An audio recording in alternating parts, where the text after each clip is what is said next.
இந்த விழா நாயகர் சமூக நீதி போராளி, ஒடுக்கப்பட்ட மிகவும் பிற்படுத்தப்பட்ட மக்களின் உரிமை காவலராக இருந்து களப்பணியாற்றிக் கொண்டிருக்கிற களப்போராளி, பாட்டாளி மக்கள் கட்சியின் நிறுவனர் மருத்துவர் ஐயா அவர்களே, உங்கள் அனைவருக்கும் என்னுடைய பணிவார்ந்த வணக்கத்தை தெரிவித்துக் கொள்கிறேன்.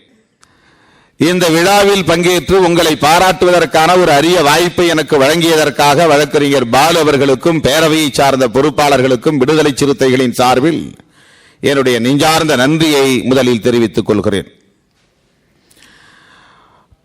தலைவர், இந்த நிகழ்ச்சியின் தலைவர் பேராசிரியர் ராமதாஸ் அவர்களை பேச அனுப்புவதற்கு முன்னதாக மருத்துவர் ஐயா அவர்கள் 5 நிமிடத்திற்குள் முடித்துக் கொள்ளுங்கள், நிறைய சிறப்பு விருந்தினர்கள் வந்திருக்கிறார்கள் என்று சொன்னார்கள். அவர் வாதாடினார். இல்லை, நான் 10 நிமிடம் பேசியே தீருவேன் என்று வாதாடினார். ஆக அவர் பேசிய பிறகுதான் தெரிந்தது இந்த பாராட்டு விழா எவ்வளவு முக்கியத்துவம் வாய்ந்தது. அவர் ஏன் 10 நிமிடம் பேச வேண்டும் என்று வாதாடினார், அதற்கு மேல்தான் பேசினார். இன்னும் அவர் பேசியிருக்க வேண்டும் என்று நான் உணர்ந்தேன். ஏனென்றால் எவ்வளவோ செய்திகள் மருத்துவர் தமிழ்குடிதாங்கி அவர்களின் அக்கினி அவதாரம் எப்படிப்பட்டது என்பதை பேராசிரியர் ராமதாஸ் அவர்கள் பேசிய போதுதான் தெரிய வந்தது. இதை எந்த ஊடகத்திலே பதிவு செய்தார்கள் யாருக்கும் தெரியாது. 2006ஆம் ஆண்டு பிரதமர் அவர்கள், அன்னை சோனியா அவர்கள், பிரணாப் முகர்ஜி அவர்கள் எல்லாம் கலந்து கொண்ட அந்த கூட்டத்தில் இடதுசாரிகள் உள்ளிட்ட ஐக்கிய முற்போக்கு கூட்டணி தலைவர்கள் எல்லாம் கலந்து கொண்ட அந்த கூட்டத்தில் மருத்துவர் தமிழ்குடிதாங்கி அவர்கள் இந்த பிற்படுத்தப்பட்ட மக்களின் சமூக நீதிக்காக அந்த அரங்கில் அவர் அக்கினி அவதாரம் எடுத்தார் என்கிற செய்தியை இங்கே பேராசிரியர் அவர்கள் பதிவு செய்த பிறகுதான் நாம் உணர்ந்து கொள்ள முடிந்தது. இந்த கூட்டத்தின் மிக சிறப்பான அம்சமே பேராசிரியர் அவர்கள் பேசிய அந்த பேச்சின் பகுதிதான். அந்த ஒரு செய்திதான் மிக முக்கியமானது.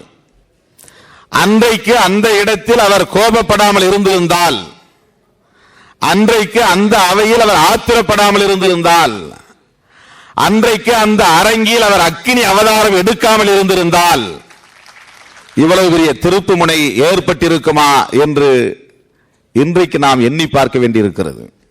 ஆகவே இந்த பாராட்டு விழா மிக மிக இன்றியமையாத ஒரு தேவை. ஏதோ 27 விழுக்காடு கிடைத்தது, எல்லோரும் குரல் கொடுத்தார்கள், எங்க வீட்டுக்காரரும் கச்சேரிக்கு போனார் என்கிற கதையாக நாங்களும் குரல் கொடுத்தோம், நாங்களும் கொடி பிடித்தோம் என்று எல்லோரும் பங்கு கொண்டு உரிமை கொண்டாடுவார்கள். விடுதலை சிறுத்தைகளும் தான் குரல் கொடுத்தது. ஆனால் அதில் ஒவ்வொரு தனி மனிதரின் பாத்திரம் என்பது மிக முக்கியமானது. இந்த 27 விழுக்காடு சட்டப்பூர்வமாக்கப்பட்டு அது உறுதிப்படுத்தப்பட்டிருக்கிற நிலையில் அதில் மருத்துவர் தமிழ்குடிதாங்கி அவர்களின் பாத்திரம் எத்தகையது என்பதை நாட்டுக்கு சொல்ல வேண்டியிருக்கிறது, மக்களுக்கு சொல்ல வேண்டியிருக்கிறது. அதற்கு இந்த விழா தேவைப்படுகிறது.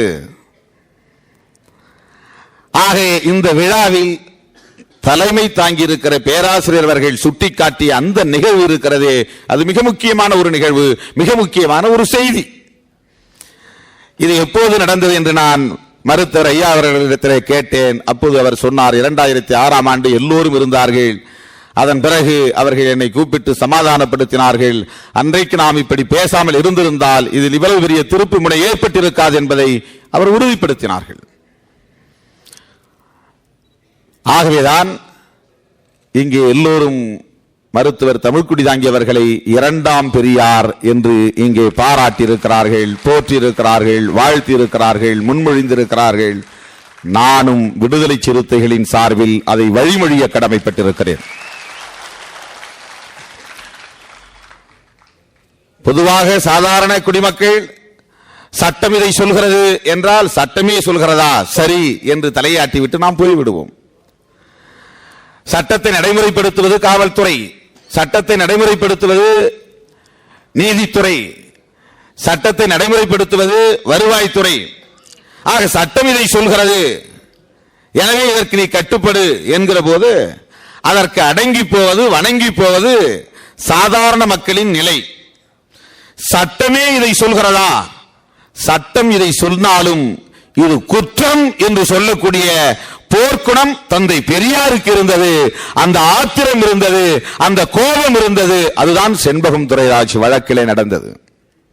அதை ஒட்டி வந்த முதல் திருத்தம் அரசியலமைப்பு சட்டத்திலேயே பிற்படுத்தப்பட்ட மக்களுக்கான இடஒதுக்கீட்டிற்கு எதிரான நிலை இருக்கிறது என்று சொன்னால் அந்த சட்டம் தவறே தவிர எங்கள் உரிமையை நாங்கள் பாதுகாத்துக் கொள்ள அந்த சட்டத்தை எதிர்த்து போராடுவோமே தவிர அதற்காக வணங்கி போக மாட்டோம், அடங்கி போக மாட்டோம் என்று அரசியலமைப்பு சட்டத்தையே திருத்த வைத்தவர் தந்தை பெரியார் அவர்கள். அதுதான் முதல் திருத்தம்.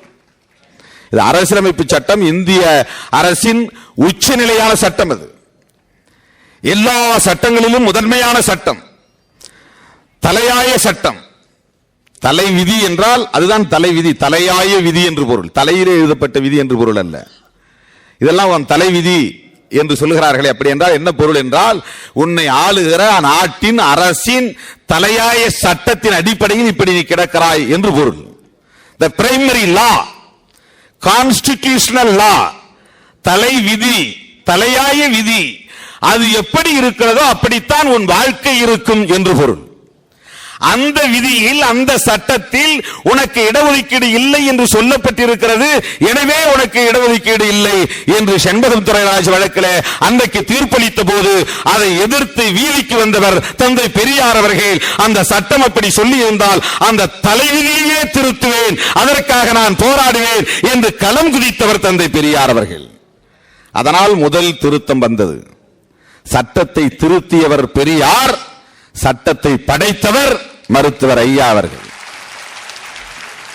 எனவே இந்த முன்மொழிதல் பொருத்தமானது என்பதிலே மாற்று கருத்து இருக்க முடியாது. இன்றைக்கு 27 விழுக்காடு 60-70 ஆண்டுகளுக்கு பிறகு நாடு விடுதலை பெற்று 60-70 ஆண்டுகளுக்கு பிறகு 27 விழுக்காடு உயர்கல்வி நிறுவனங்களிலே நடைமுறைப்படுத்துவது செல்லும் என்று தீர்ப்பை வாங்கியிருப்பது நாம் மகிழ்ச்சி அடைகிறோம், ஆறுதல் அடைகிறோம். ஆனால் இதை பற்றி இன்னொரு கோணத்திலே நாம் ஆய்வு செய்ய வேண்டும். இடஒதுக்கீடு என்பது எந்த அளவுக்கு ஒரு மோசடித்தனமான நடைமுறையில் இருக்கிறது என்பதை நாம் ஆய்வு செய்ய வேண்டும். இங்கே பேசியவர்கள் அனைவரும் குறிப்பிட்டு சொன்னார்கள், தனியார் துறையிலும் இடஒதுக்கீட்டை நாம் வென்றெடுத்தாக வேண்டும் என்று. நாம் எப்படிப்பட்ட காலத்திலே இடஒதுக்கீட்டுக்காக போராடி கொண்டிருக்கிறோம் என்று சொன்னால், உலகமயமாதல், தாராளமயமாதல், தனியார் மயமாதல் தீவிரமாக நடைமுறைப்படுத்தப்பட்டுக் கொண்டிருக்கிற இந்த காலகட்டத்தில் நாம் இடஒதுக்கீட்டுக்காக இப்போது போராடி கொண்டிருக்கிறோம். அதாவது அரசு துறைகளே தனியார் மயப்படுத்தப்பட்டுக் கொண்டிருக்கிற சூழலில், அனைத்து துறைகளும் தனியார்களின் கைகளில் ஒப்படைக்கப்பட்டுக் கொண்டிருக்கிற சூழலில், தனியார் துறையில் இடஒதுக்கீடு இல்லை என்கிற நிலையில் இடஒதுக்கீடு எமக்கு வேண்டும் என்று நாம் போராடி கொண்டிருக்கிறோம். மிக ஆபத்தான ஒரு காலகட்டம், நெருக்கடியான ஒரு காலகட்டம். ஆக நம்முடைய போராட்டம் என்பது மிகப்பெரிய ஒரு போராட்டமாக, தனியார் துறைகளில் இடஒதுக்கீடு வேண்டும் என்கிற போராட்டமாக அது வெடித்து கிளம்ப வேண்டிய தேவை இருக்கிறது. இல்லை என்றால் இவ்வளவு போராட்டமும், பெரியாருடைய போராட்டமும், இன்றைக்கு மருத்துவர் ஐயா அவர்களின் போராட்டமும் பயனற்று போய்விடும். அரசு துறைகள், பொதுத்துறைகள், தனியார் துறைகள் இவைகளில் தான் வேலைவாய்ப்பு இருக்கின்றன. அரசு துறைகள், அது மைய மாநில அரசு துறைகள், பொதுத்துறைகள் அரசும் மக்களும் சேர்ந்து இணைந்து நடத்துகிற பொதுத்துறைகள், பப்ளிக் செக்டார்ஸ். இவை அன்றி தனியார் துறைகள். இந்த ஒட்டுமொத்த துறைகளில் அரசு துறைகளும் பொதுத்துறைகளும் ஒப்பீட்டளவில் 15 விழுக்காடு தான் இருக்கின்றன. மிச்சம் தனியார் துறைகள் 85 விழுக்காடு இருக்கின்றன. இந்த 85 விழுக்காடுகளில் இடஒதுக்கீடே கிடையாது. 15 விழுக்காட்டில் தான் இடஒதுக்கீடு. இந்த 15 விழுக்காட்டில் பல்கலைக்கழகங்களில் இடஒதுக்கீடு இல்லை. இந்த 15 விழுக்காட்டில் உயர் நீதிமன்றத்தில் இடஒதுக்கீடு இல்லை, உச்ச நீதிமன்றத்தில் இடஒதுக்கீடு இல்லை, உயர் கல்வி நிறுவனங்களில் இடஒதுக்கீடு இல்லை, ராணுவத்தில் இடஒதுக்கீடு இல்லை. ராணுவம் என்றால் முப்படை தளங்களிலும் இடஒதுக்கீடு கிடையாது. ஆக உச்சநிலை அதிகாரமுள்ள தளங்களில் எதிலுமே இடஒதுக்கீடு இல்லை. சாதாரண எடுபிடி வேலைகள் செய்யக்கூடிய இடங்களில் தான் இடஒதுக்கீடு, வேலைகளில் தான் இடஒதுக்கீடு. 85 விழுக்காடு உள்ள தனியார் துறைகளில் இடஒதுக்கீடு இல்லை. 15 விழுக்காடு உள்ள அரசு துறைகளில், பொதுத்துறைகளில் மட்டும்தான் இடஒதுக்கீடு. அதுவும் உச்சநிலை அதிகாரம் உள்ள பதவிகளில் இடஒதுக்கீடு கிடையாது. ஒட்டுமொத்த ராணுவத்தில் இடஒதுக்கீடு கிடையாது.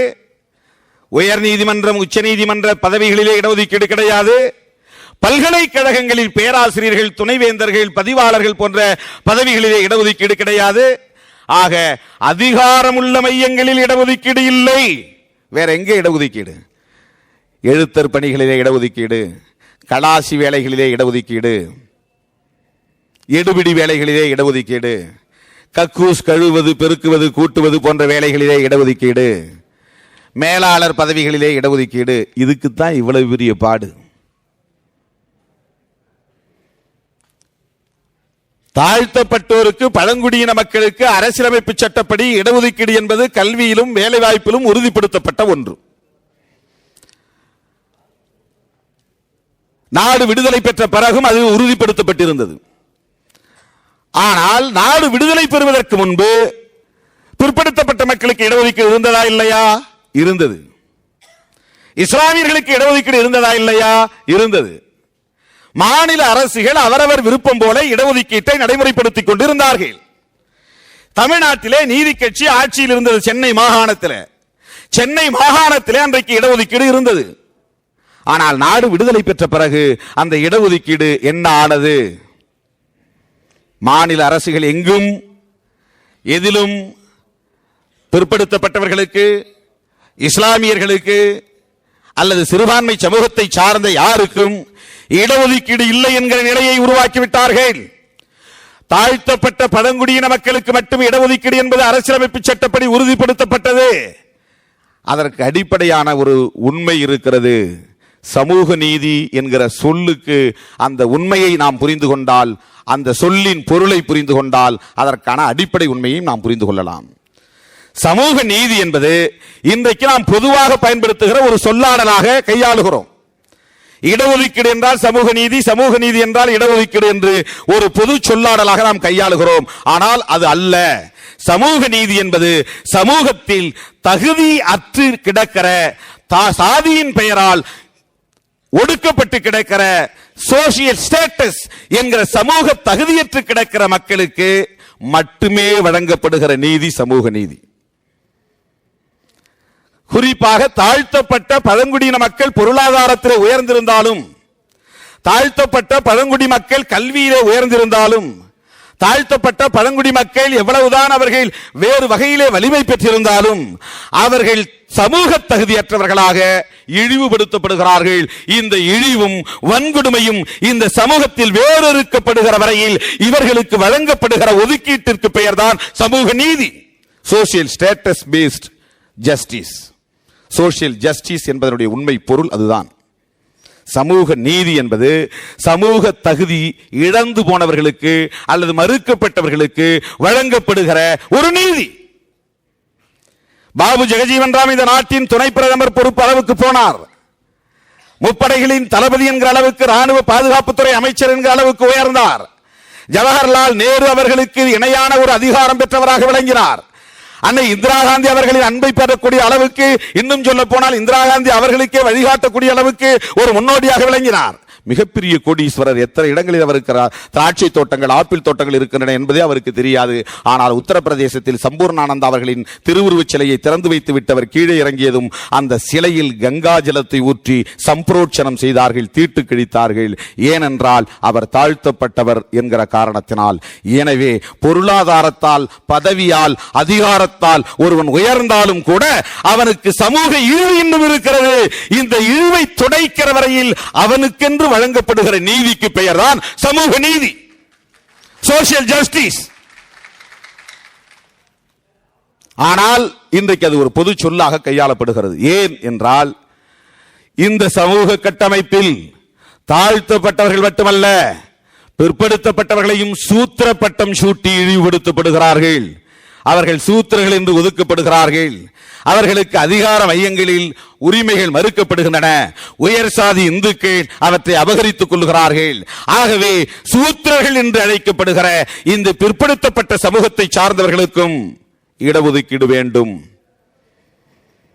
கல்வி மையங்களில், வேலைவாய்ப்பு மையங்களில் இடஒதுக்கீடு வேண்டும் என்கிற கோரிக்கை நாடு விடுதலை பெற்ற காலத்திலிருந்து தொடர்ந்து முன்வைக்கப்பட்டு வந்தது. அந்த கோரிக்கை தொடர்ந்து முன்வைக்கப்பட்டதன் விளைவாக பி.பி. மண்டல் அவர்களின் தலைமையில் ஒரு குழு நியமிக்கப்பட்டது. அந்த குழு விசாரணை நடத்தி அது மிகப்பெரிய நீண்ட நெடிய அறிக்கையை தந்தது. அந்த அறிக்கையின் அடிப்படையில் மத்திய அரசு உடனடியாக நடவடிக்கையில் இறங்கவில்லை. சமூக நீதியின் மீது அல்லது மனித உரிமையின் மீது நம்பிக்கை கொண்டிருந்த மாண்புமிகு முன்னாள் பிரதமர் வி.பி. சிங் அவர்கள் அந்த நாற்காலியில் வந்து அமர்ந்த பிறகுதான், ராம்விலாஸ் பாஸ்வான் அவருக்கு துணையாக இருந்த நிலையில்தான் மண்டல் கமிஷன் பரிந்துரையை அன்றைக்கு புரட்டி பார்க்கப்பட்டது, கையில் எடுக்கப்பட்டது. அதிலும் வேலை வாய்ப்பில் மட்டும்தான் இடஒதுக்கீடு, கல்வியிலே இடஒதுக்கீடு இல்லை. கல்வியில் இடஒதுக்கீடு இல்லை என்றால் வேலை வாய்ப்புக்கு எப்படி ஆள் கிடைப்பார்கள்? கல்வியிலே இடஒதுக்கீடு இல்லை என்கிற போது என்ஜினியரிங் பொறியியல் பட்டம் படிப்பதற்கு உனக்கு இடஒதுக்கீடு இல்லை, மருத்துவ பட்டம் படிப்பதற்கு இடஒதுக்கீடு இல்லை, அல்லது வழக்கறிஞர் பட்டம் படிப்பதற்கு இடஒதுக்கீடு இல்லை. இவற்றை படிப்பதற்கு இடஒதுக்கீடு இல்லை என்கிற போது பொறியாளர் தேர்வுக்கு எப்படி இவன் வேலை வாய்ப்பில் போய் அவன் இடம்பெற முடியும்? இவன் மருத்துவர் பணிக்கு எப்படி வேலை வாய்ப்பில் போய் போட்டியில் கலந்து கொள்ள முடியும்? ஆனால் அன்றைக்கு கிடைத்தவரை லாபம் இந்த கொள்கை ஏற்றுக்கொள்ளப்பட வேண்டும் என்பதற்காக அந்த 27 விழுக்காடு என்கிற வேலை வாய்ப்பில் மட்டும் இடஒதுக்கீடு என்கிற நடைமுறையை அன்றைக்கு நாம் ஏற்றுக்கொள்ள வேண்டிய நெருக்கடி இருந்தது. அதுவே ஒரு மோசடிதான். வேலை வாய்ப்பில் மட்டும் இடஒதுக்கீடு என்று மண்டல் பரிந்துரை சொல்லவில்லை. மண்டல் பரிந்துரை எப்படி சொன்னதா? 27 விழுக்காடு என்று மண்டல் பரிந்துரையிலே 27 என்கிற எண்ணை வரையறை செய்திருந்தார்களா? ஏன் இந்த 27 சொல்லப்பட்டது? எப்படி அதை வரையறை செய்தார்கள்? இது எங்கிருந்து வந்தது இந்த எண்? 50 விழுக்காட்டுக்கு மேல் இடஒதுக்கீடு போகக்கூடாது என்று உச்ச நீதிமன்றம் உச்சவரம்பு விதிக்கிறது. உச்ச நீதிமன்றத்திற்கு யார் இந்த அதிகாரம் தந்தது? உச்சவரம்பு விதிக்கிற அதிகாரத்தை எந்த சட்டம் தந்தது? இந்திய அரசியலமைப்பு சட்டத்திலே அந்த உரிமை வழங்கப்பட்டிருக்கிறதா உச்ச நீதிமன்றத்திற்கு?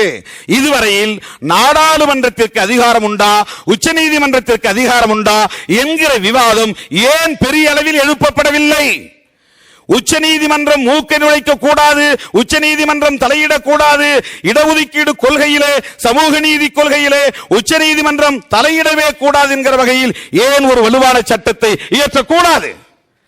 மக்களவையும் மாநிலங்களவையும் இணைந்து ஒரு வலுவான சட்டத்தை ஏன் இயற்றக்கூடாது? அப்படி ஒரு சட்ட திருத்தத்தை ஏன் அரசியலமைப்பு சட்டத்திலே கொண்டு வரக்கூடாது? உச்ச நீதிமன்றத்தில் நீண்ட நெடுங்காலமாக தாழ்த்தப்பட்டவர்களோ பிற்படுத்தப்பட்டவர்களோ யாரும் அதில் நீதிபதிகளாக வர முடியாத நிலை. அப்படிப்பட்ட நிலையில் இன்றைக்கு ஏதோ தப்பி தவறி கே.ஜி. பாலகிருஷ்ணன் போன்றவர்கள் அந்த இடத்தில் அமர்ந்திருக்கிற காரணத்தினால் இந்த தீர்ப்பும் வழக்கத்திற்கு மாறாக இன்றைக்கு அரிதாக வாராது போல் வந்த மாமணி போல் கிடைத்திருக்கிறது. உச்ச நீதிமன்றம் என்றைக்காவது இடஒதுக்கீட்டிற்கு ஆதரவாக தீர்ப்பை வழங்கி இருக்கிறதா? 50 விழுக்காடு என்று உச்சவரம்பு விதித்திருப்பதே இந்த ஒடுக்கப்பட்ட உழைக்கிற மக்களுக்கு எதிரானது. இடஒதுக்கீட்டின் வரம்பை தீர்மானிப்பதற்கு உச்ச நீதிமன்றத்திற்கு யார் அதிகாரம் தந்தது? ஆக நாடாளுமன்றம் பெரிதா, உச்ச நீதிமன்றம் பெரிதா, நாடாளுமன்றத்திற்கு அதிகாரம் கூடுதலா, உச்ச நீதிமன்றத்திற்கு அதிகாரம் கூடுதலா என்பதை இன்னும் நாம் ஒரு விவாதமாக்கவில்லை. அதை இன்னும் நாம் தீவிரப்படுத்தவில்லை. உச்ச நீதிமன்றத்தை நாம் கட்டுப்படுத்தக்கூடிய வகையிலே ஒரு தீர்மானத்தை அல்லது ஒரு சட்டத்தை நாடாளுமன்றங்களின் அவைகளிலே கொண்டு வர வேண்டும் என்கிற ஒரு முயற்சியை மேற்கொள்ள வேண்டிய நிலையில் நாம் இருக்கிறோம்.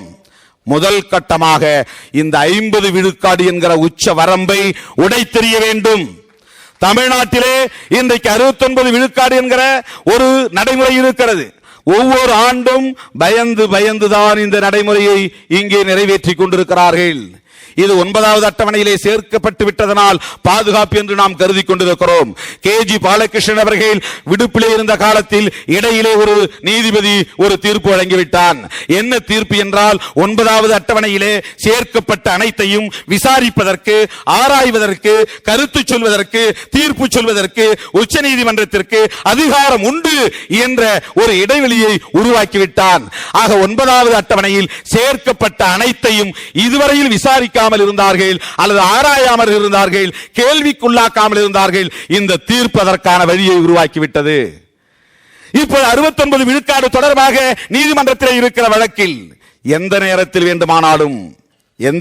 வேண்டுமானாலும் இது செல்லாது, 50க்கு மேல் போகக்கூடாது என்று 50க்குள் கொண்டு வந்து சுருக்குவார்கள். அப்போது 50க்குள் கொண்டு வந்து சுருக்குகிற போது தமிழ்நாட்டில் இடஒதுக்கீடு என்பது பிற்படுத்தப்பட்டவர்களுக்கும் மிகவும் பிற்படுத்தப்பட்டவர்களுக்கும் 27 சுருங்கும். எவ்வளவு பெரிய கொந்தளிப்பு ஏற்படும்? உச்ச நீதிமன்றம் இப்படி ஒரு தீர்ப்பை வழங்கினால், அப்படி 27 ஆனால் தாழ்த்தப்பட்ட பழங்குடியின மக்களின் இடஒதுக்கீட்டிலே கை வைக்க முடியாது. அது மக்கள் தொகை அடிப்படையிலே வழங்கப்பட்டு வருகிற தீர்ப்பு இடஒதுக்கீடு. ஆக இந்த 30% பிற்படுத்தப்பட்ட மக்களுக்கு இருக்கிறதே அதில் கை வைப்பதா, 20 விழுக்காடு என்று இருக்கிறதே மிகவும் பிற்படுத்தப்பட்ட மக்களுக்கு அதிலே கை வைப்பதா, இந்த 27 என்பதை எப்படி நடைமுறைப்படுத்தும் தமிழக அரசு? இவையெல்லாம் வெறும் யூகங்கள். இதற்குள் இப்படி நாம் கற்பனை செய்ய வேண்டாம் என்று யாரும் புறந்தள்ளிவிட முடியாது. எப்படி வேண்டுமானாலும் தீர்ப்பு வரலாம். 69 விழுக்காட்டுக்கு எதிராக தீர்ப்பு வந்தால் நாம் என்ன செய்ய போகிறோம்? இது ஒரு பெரிய ஆபத்தான நிலை. ஆக நம்முடைய போராட்டம் என்பது இந்த 50 விழுக்காடு என்கிற உச்சவரம்பை எதிர்த்து போராட வேண்டிய இன்னொரு களம் அங்கே இருக்கிறது. இதை நாம் உணர வேண்டியவர்களாக இருக்கிறோம். தனியார் துறைகளில் இடஒதுக்கீட்டை வென்றெடுக்க வேண்டும் என்கிற களம் அங்கே இருக்கிறது.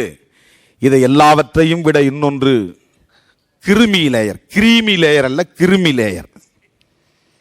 அது ஒரு கிருமி. கிரீமி லேயர் என்று ஒரு புதிய கொள்கையை திணிக்க பார்க்கிறார்கள். அது ஒரு நவீன மனுதர்ம கொள்கை, பொருளாதார அளவுகோல். பொருளாதார அளவுகோலை பற்றி இன்றைக்கு புதிதாக இவர்கள் கண்டுபிடித்ததை போல பேசுகிறார்கள். ஜவஹர்லால் நேரு பிரதமராக இருந்த காலத்தில் புரட்சியாளர் அம்பேத்கர் அவர்கள் இந்த அரசியலமைப்பு சட்டத்தை முழுமையாக எழுதி அதை அரங்கேற்றிய காலத்தில் சும்மா ஏதோ எழுதி கொடுத்து, பரவாயில்ல அம்பேத்கர் ஒரு சட்ட வல்லுநர் தான், சரியா தான் எழுதியிருப்பாரு, இதையும் வச்சுக்கலாம் சட்டமா அப்படின்னு யாரும் ஏத்துக்கல. அதில் எழுதப்பட்ட ஒவ்வொரு சொல்லும் மணிக்கணக்கிலே விவாதிக்கப்பட்டது. அரசியலமைப்பு சட்டத்தில் எழுதப்பட்ட ஒவ்வொரு சொல்லும் மணிக்கணக்கிலே, நாள் கணக்கிலே, வாரக்கணக்கிலே, மாத கணக்கிலே விவாதிக்கப்பட்டது. எழுதுவதற்காக எடுத்துக்கொள்ளப்பட்ட நேரத்தை விட விவாதிப்பதற்காக எடுத்துக்கொள்ளப்பட்ட நேரத்தின் அளவு அதிகம். அரசியலமைப்பு சட்டத்தின் தொடக்கத்திலேயே பிரியாம்பிள் என்று போடப்பட்டிருக்கிறது. அது ஏன் பிரியாம்பிள் என்று போட்டீர்கள் என்கிற விவாதத்திலிருந்து அது தொடங்கியது. பிரிஃபேஸ் என்று போடாமல் பிரியாம்பிள் என்று ஏன் போட்டீர்கள் என்பதிலிருந்து தொடங்கியது. ஒவ்வொரு சொல்லுக்கும் புரட்சியாளர் அம்பேத்கர் அவர்கள் விளக்கம் தந்தார்கள். அப்படி விவாதிக்கப்பட்ட போது அவர்களுக்கு அன்றைக்கு தெரிந்திருக்காதா இடஒதுக்கீடு என்பது சோசியலி, எஜுகேஷனலி பேக்வர்ட் பீப்புள் என்று மட்டும் ஏன் இருக்க வேண்டும், எக்கனாமிக்கலி என்கிற வார்த்தையை ஏன் போடக்கூடாது என்று கேட்டிருக்க மாட்டார்களா? கேட்டார்கள். விவாதம் நடந்தது. மிகப்பெரிய அளவிலே அனல் பறக்கும் விவாதம் நடந்தது. சும்மா விடுவார்களா? அன்றைக்கு மிகப்பெரிய அளவிலே ஜவஹர்லால் நேருவுக்கு நெருக்கடி தந்தது யார்? அன்றைக்கு இருந்த இந்து மத தீவிரவாத கருத்துள்ளவர்கள் தான். கோபாலகிருஷ்ண கோகலே, லாலா லஜபதி ராய், பால கங்காதர திலகர், இவர்களெல்லாம் அன்றைக்கு கோட் ஆஃப் இந்து பில் என்கிற சட்டத்தையே நிறைவேற்றி விடாமல் தடுத்தார்கள். பெண்களுக்கு சொத்துரிமை வேண்டும் என்கிற சட்டத்தை நிறைவேற்றி விடாமல் தடுத்தார்கள்.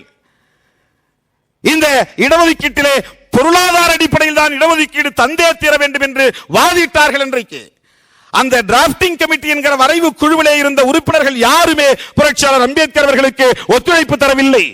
இப்படிப்பட்ட நிலையில் அன்றைக்கு ஜவஹர்லால் நேரு உட்பட அனைவரும் சமாதானமாக கூடிய வகையில், அனைவரும் ஒத்துக்கொள்ளக்கூடிய வகையில், அனைவரும் உடன்படக்கூடிய வகையில் புரட்சியாளர் அம்பேத்கர் அவர்களின் விளக்கம் இருந்தது. அதனால் அன்றைக்கு எக்கனாமிக்கல் என்கிற வார்த்தை இணைக்கப்படாமல் தவிர்க்கப்பட்டது. இன்றைக்கு உச்ச நீதிமன்றத்திலே சில பேர் கூடி இதை நியாயப்படுத்துகிறார்கள். போகிற போக்கில் சொல்லிவிட்டு போகிறார்கள். பார்ப்பனர்களில் ஏழை இல்லையா? உயர் சாதி இந்துக்களிலே ஏழை இல்லையா? ஏழைகளுக்கு இடஒதுக்கீடு தர வேண்டாமா? யார் சொன்னது தர வேண்டாம் என்று? ஏழைகளை பற்றி பேசினால் ஏழை பணக்காரன் என்கிற அளவுகோலை கொண்டு ஒரு நீதி வழங்கினால் அதற்கு பெயர் பொருளாதார நீதி, அதற்கு பெயர் சோசியல் ஜஸ்டிஸ் அல்ல. அது பொருளாதார நீதி, எக்கனாமிக்கல் ஜஸ்டிஸ். ஏன் இதற்கு சோசியல் ஜஸ்டிஸ் என்று பெயர் வந்தது? பிச்சை எடுக்கக்கூடியவனாக இருந்தாலும் உயர் சாதி என்கிற மரியாதை இன்னொருவனுக்கு இருக்கிறது. பணக்காரனாக இருந்தாலும் இவன் தாழ்த்தப்பட்ட சாதி, கீழ் சாதி என்கிற இழிவு இவனுக்கு நீடிக்கிறது. இந்த உயர் சாதி கீழ் சாதி என்கிற மனோநிலை தகர்க்கப்படுகிற வரையில் இந்த மண்ணில் வழங்கப்படுகிற நீதிக்கு பெயர்தான் சமூக நீதி. அதற்கான இடஒதுக்கீடு தான் இது. ஆகவே கொள்கை அளவிலே நாம் இந்த இடஒதுக்கீடு கிரிமி லேயர் என்பது பொருளாதார அளவுகோலை கொண்டிருக்கிறது. இது இன்றைக்கு பிற்படுத்தப்பட்டவர் நாளைக்கு தாழ்த்தப்பட்டவர் என்று வந்துவிடும் என்பதற்காக அல்ல, நாளைக்கு எஸ்சி எஸ்டியும் பாதிக்கப்படுவார்கள் என்பதற்காக அல்ல. இன்றைய தீர்ப்பிலே தாழ்த்தப்பட்ட பழங்குடியின மக்களுக்கு இந்த கிரிமி லேயரை பயன்படுத்த வேண்டும் என்கிற தீர்ப்பு அதிலே இல்லை என்று சொன்னாலும் கூட நாளைக்கு இது வரும் என்கிற அச்சத்தில் அல்ல, கொள்கை அடிப்படையில் சொல்லுகிறோம். பொருளாதார அளவுகோலை அடிப்படையாக கொண்டு இடஒதுக்கீட்டை தீர்மானிக்கவே கூடாது.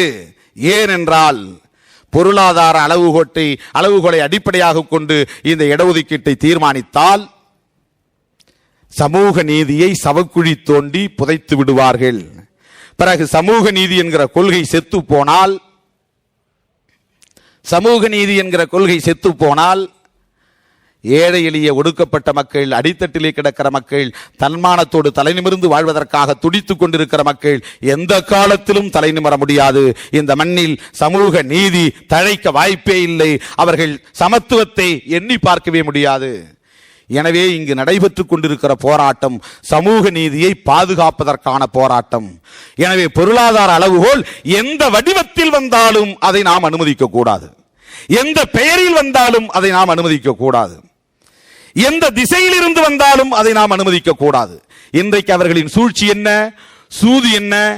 பொருளாதார அளவுகோலை அடிப்படையாக கொண்டு இன்னன்னாருக்கு இடஒதுக்கீடு வழங்கலாம், இன்னன்னாருக்கு வழங்கக்கூடாது என்று சொல்லுகிற போது அவர்கள் சூழ்ச்சியாக என்ன சொல்ல வருகிறார்கள் என்றால், நீ பதவிகளுக்கு பணிகளுக்கு போட்டி போட வேண்டுமானால் அடித்தட்டிலே படித்துவிட்டு அந்த தகுதியை பெற்றால் தானே அதற்கு போட்டி போட முடியும்.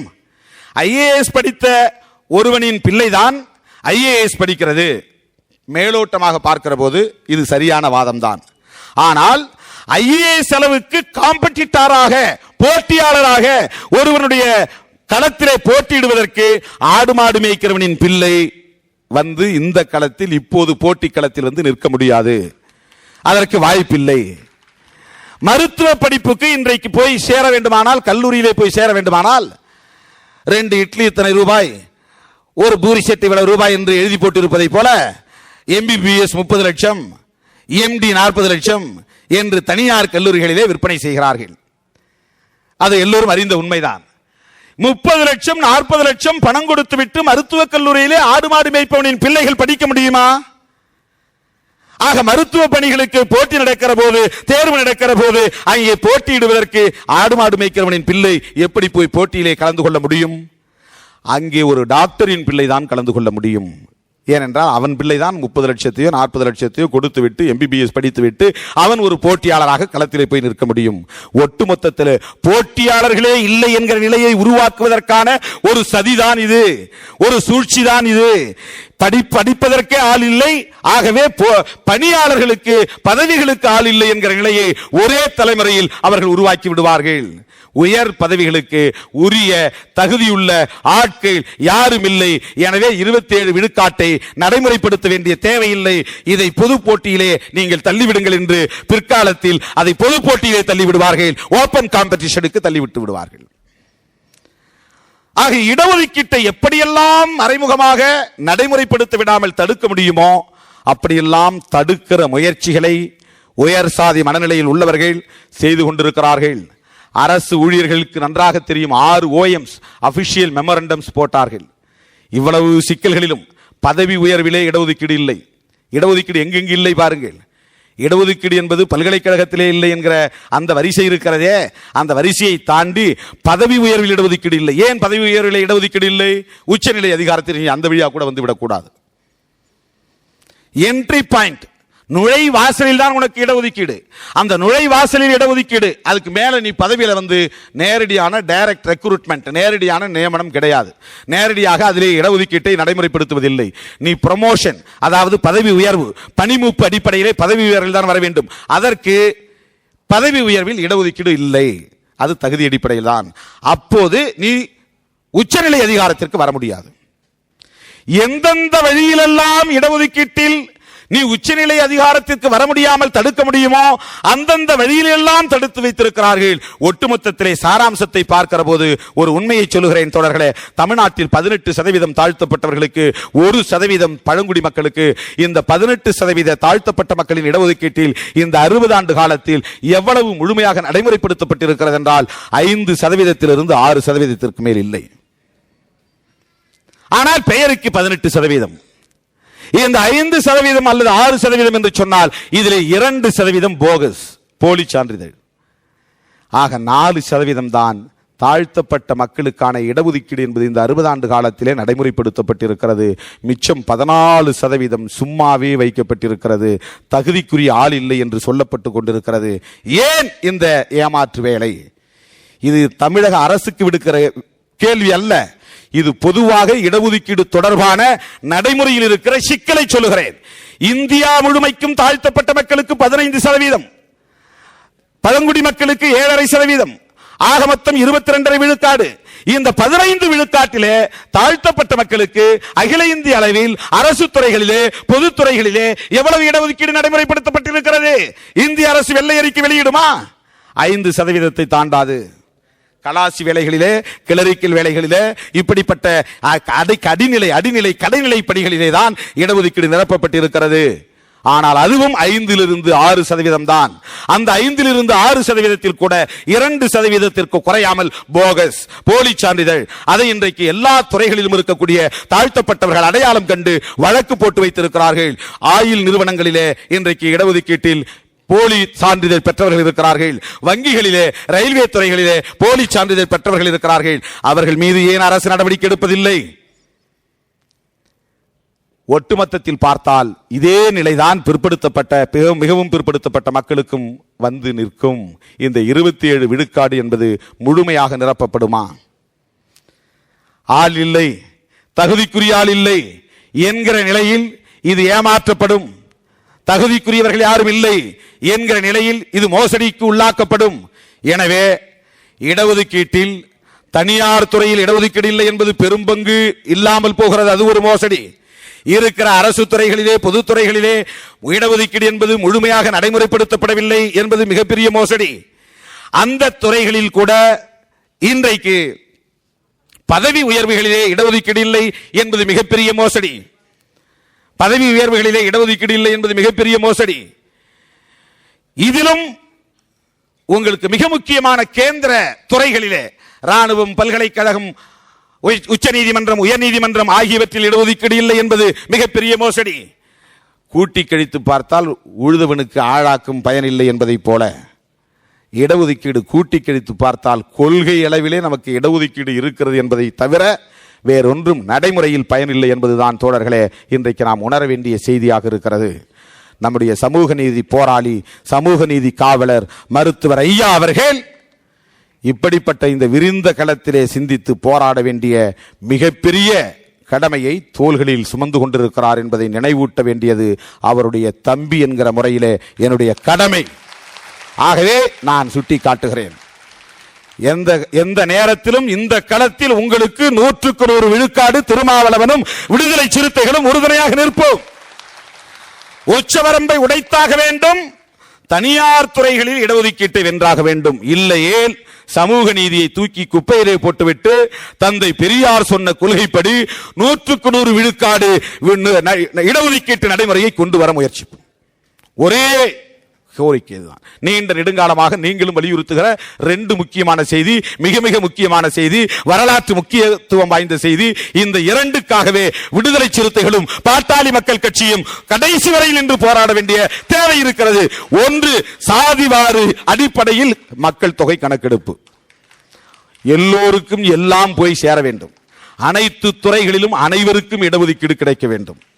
அப்படி என்றால் சாதிவாரி மக்கள் தொகை கணக்கெடுப்பு கட்டாயம் தேவை. இது மிக மிக இன்றியமையாதது. இடஒதுக்கீட்டு களத்தில் மிக மிக இன்றியமையாதது சாதிவாரி கணக்கெடுப்பு. சமூக நீதி என்பது இனிமேல் ஒரு ஏமாற்று கொள்கைதான். என்னுடைய பார்வையில் நான் மிக ஆழமாக அலசி ஆராய்ந்து சொல்லுகிறேன், சமூக நீதி என்பது ஏமாற்று கொள்கைதான். எனவே தந்தை பெரியார் அவர்கள் தொலைநோக்கு பார்வையோடு மிக முந்தைய காலத்திலேயே சொன்ன 100 விழுக்காட்டு இடஒதுக்கீட்டு நடைமுறையை நாம் கொண்டு வருவோம். நீ 3% 3% எடுத்துக்கோ. உயர் சாதி இந்துக்கள் எத்தனை சதவீதமோ எத்தனை சதவீதம் எடுத்துக்கோ. இன்னைக்கு பிற்படுத்தப்பட்டவர்கள் வெறும் 27 விழுக்காடா இந்திய அளவில்? நான் கேட்கிறேன். தாழ்த்தப்பட்டவர்கள் 22.5%. சரி, அது கூட மக்கள் தொகையிலே கணக்கெடுப்பில் பார்க்கிற போது 2001 உயர்கிறது என்று அரசாங்கமே ஒத்துக்கொண்டிருக்கிறது. அது இன்னும் நடைமுறைக்கு வரவில்லை. ஆனால் பிற்படுத்தப்பட்ட மக்களின் மக்கள் தொகை என்பது வெறும் 27%. ஆக இடஒதுக்கீடு என்பது மக்கள் தொகை அடிப்படையிலா அல்லது ஏனோ தானோ என்று போடுகிற பிச்சையா? போனா போது 27 வச்சுக்கோ. இது என்ன கணக்கு? என்ன கணக்கு? 27 என்று எப்படி தீர்மானித்தீர்கள்? அவன் 50 என்று உச்சவரம்பு போட்டதனால் 22 தாழ்த்தப்பட்ட மக்களுக்கு கழிந்ததனால் மிச்சம் இருப்பது 27. அதனால் வந்த கணக்கு 27. 50 தாண்ட முடியாத. ஆக இந்த வரம்பை அவன் விதித்திருக்கிற காரணத்தினால் 27 போதும் 27 போதும் 27 போதும் என்று அதற்கு தலைவணங்கி நாம் கிடக்கிறோம், அடங்கி கிடக்கிறோம். உச்ச நீதிமன்றமாய் இருந்தால் என்ன, எந்த நீதிமன்றமாய் இருந்தால் என்ன, அதை அந்த வரம்பை உடைக்க வேண்டியது ஒடுக்கப்பட்ட உழைக்கும் மக்களின் கடமை. எனவே அதற்கு மாற்று திட்டம், மாற்று கொள்கை 100 விழுக்காடு இடஒதுக்கீட்டு முறை. தந்தை பெரியார் சொன்னதுதான். எனவே 2 சவால்கள் நம் முன்னால் இருக்கின்றன. ஒன்று, சாதிவாரி கணக்கெடுப்பு நடத்த சொல்லி தொடர்ந்து போராடுவது. 2, 100 விழுக்காட்டு நடைமுறையை இடஒதுக்கீட்டு கொள்கையிலே கொண்டு வருவது. 3வது, தனியார் துறைகளிலும் இடஒதுக்கீட்டை நடைமுறைப்படுத்துவது. இந்த 3 சவால்களையும் நடைமுறைப்படுத்துவதற்கு மருத்துவர் ஐயா தமிழ்குடிதாங்கி அவர்கள் தலைமை ஏற்று இந்த களத்தை வழிநடத்த வேண்டும் என்று கேட்டுக்கொண்டு அவருடைய உழைப்பை, அவருடைய பங்களிப்பை விடுதலை சிறுத்தைகளின் சார்பில் பாராட்டி நன்றி கூறி, இந்த வாய்ப்புக்கு நன்றி கூறி விடைபெறுகிறேன். நன்றி, வணக்கம்.